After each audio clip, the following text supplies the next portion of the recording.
Moi, je pensais être tout seul. En fait, on était 40, mais je suis le seul émergé, on va dire. Donc maintenant, il y a un institut de criminologie à Lille qui assume totalement sa vision. Il y a de la victimologie à Pau qui assume totalement son point de vue. Il y a de la médecine légale de très bonne qualité, psy, à Nantes et Rennes. Il y en a à Poitiers, tellement développé en France. Et à quel point la structure centralisée, nationale, parisienne, bureaucratique de l'État est totalement... C'est les trois singes en un seul. Sourde, aveugle, muette.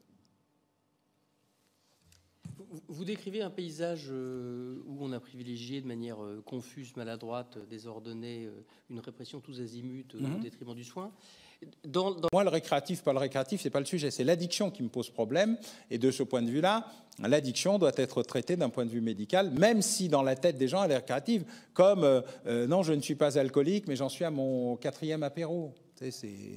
C'est une addiction, c'est tout. Je n'ai rien contre l'apéritif, mais il y a des moments où il faut intégrer le niveau d'alcoolisation et du risque que ça représente. Alors, par exemple, dans le Colorado, territoire que je connais bien aux États-Unis, où c'est un référendum populaire qui a décidé ça, l'augmentation du nombre d'accidents de personnes sous influence de cannabis ou de produits cannabinoïdes, etc., ou de champignons hallucinogènes, a augmenté de manière massive. Alors, ils sont dangereux pour les autres, parce qu'ils ont des accidents de voiture. Mais c'est valable aussi pour l'alcool. Et d'ailleurs, la plupart d'entre eux sont aussi alcoolisés.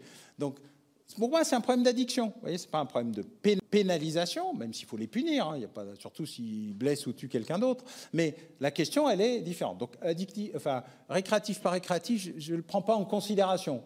J'entends bien la différence que vous faites, mais pour moi, ça ne change pas. Ça change pas. Quant à l'échelle des peines, alors, si les peines étaient effectives, et donc, si on appliquait la loi de 1970, que plus personne ne fait parce qu'elle est inapplicable, oui, bien sûr, il faudrait. Mais déjà, il faudrait commencer par changer le texte pour indiquer ce qu'est la réalité d'un processus qui doit commencer par le médical et pas le pénal.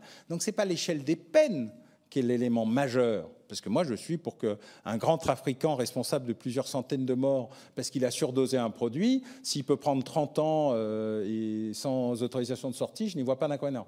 Je précise que je suis abolitionniste, donc je n'ai pas d'option peine de mort. Mais juste en dessous, j'ai aucun problème avec la répression massive des trafiquants, des resellers, des blanchisseurs et de tous ceux qui, sachant ce qu'ils vendent, prennent la responsabilité de la mortalité de ceux qui le consomment. C'est aucun problème. Mais ce n'est pas ça la question. La question, ce n'est pas l'échelle des peines, c'est une question secondaire. Enfin, ce n'est pas ça la question initiale, pour être plus précis. C'est une question secondaire. La question initiale, c'est quel est l'ordre de priorité. L'ordre de priorité, c'est de s'occuper des malades. Ensuite, c'est de s'occuper des entre-deux, les dealers consommateurs. Et enfin, c'est de réprimer, j'allais dire sauvagement, avec la plus grande force de la loi, comme disent les Américains, les trafiquants.